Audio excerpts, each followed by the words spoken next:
Guys, let's just unpack Bulindaba ka DJ Kofi buying a house in Clifton in Cape Town. 157 million. I guess you know what's going on there. He's been working for a long time with DJ Kofi. Unayo imali and Enhle is aware of it. Like I said in the other video last week, these people around Boma 2012 now 2013, they had a house in Hollywood, right under Hollywood, movie. So they've had that money since that time. It's not like buy a Kabuwa or they just seeing it now. And I think it wasn't a slap in the face for and is aware of the money.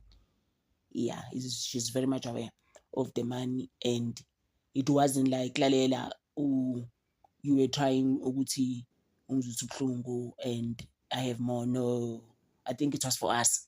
The 157 million house. It was more like, guys, listen here.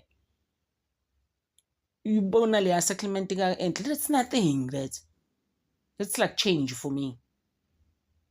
So I mean I'm fine. Baby, I was just like on the floor. I was laughing so hard. I was like, wow. Cause lo muntu lo ama-concert ahambayo, especially overseas, you just like ngiyofika nini lapho. Ukuyibona leyo nto leyo, that kind of caliber, like when am I gonna get there? So siyamhalalisela. Congrats, DJ Kofi.